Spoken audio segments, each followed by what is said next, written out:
सके, खुशी मिली तो मुस्कुरा न सके। मेरी जिंदगी भी जिंदगी क्या, जिससे चाहा उसे पा न सके।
कब मौत का पैगाम आ जाए, कब मेरी जिंदगी की आखिरी शाम आ जाए।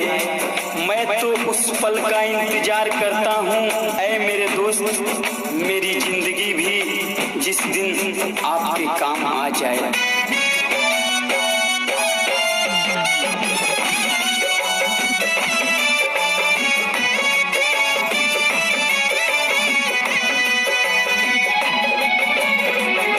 प्यार के तोहफा हमरा के शमशान मिलल, दिल लगौला के ही है तो अंजाम मिलल।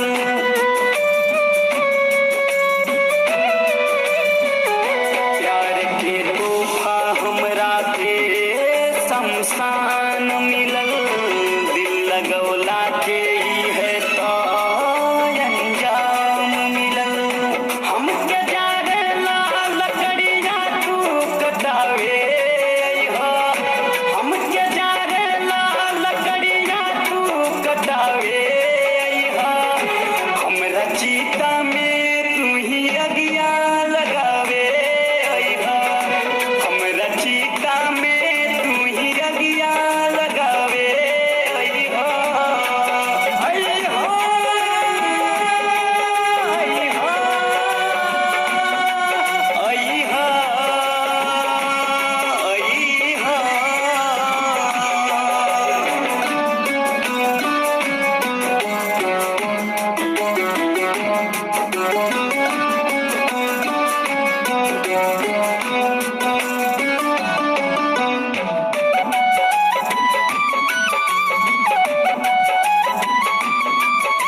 कीमत पानी की नहीं प्यास की होती है, कीमत मौत की नहीं सांस की होती है। इस दुनिया में ऐसे बहुत से दोस्त हैं, पर कीमत दोस्ती की नहीं विश्वास की होती है।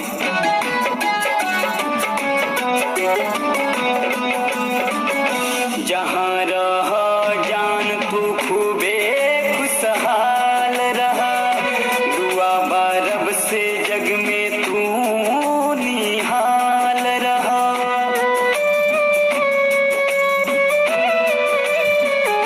जहाँ रह जान तू खूबे खुशहाल